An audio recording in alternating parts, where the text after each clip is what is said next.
یہ کہانی تین جادوئی تحفے کی۔ دور آسمان کے کنارے بادلوں کے بیچ چھپی ایک وادی تھی، وادی نورالا۔ یہ وادی عام نہیں تھی، یہاں پھول بولتے، دریا گنگناتے اور ہوا خوشبو بن کر رقص کرتی تھی۔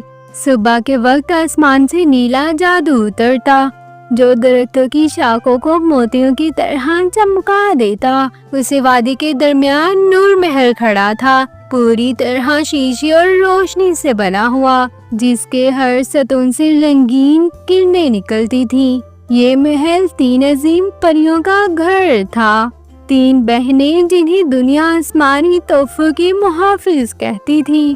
الیسارا پری، روشنی کی ملکہ، اس کے بال چاند کی کرنوں جیسی سفید، آنکھیں سنہری نور سے چمکتی تھیں۔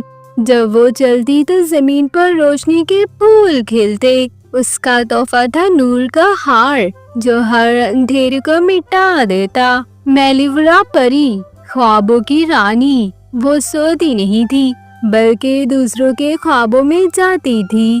وہ وہاں سے لوگوں کے خوف چرا کر دعاؤں میں بدل دیتی۔ اس کے پاس تھا خوابوں کا آئینہ جو صرف سچے دل والے کو تقدیر دکھاتا۔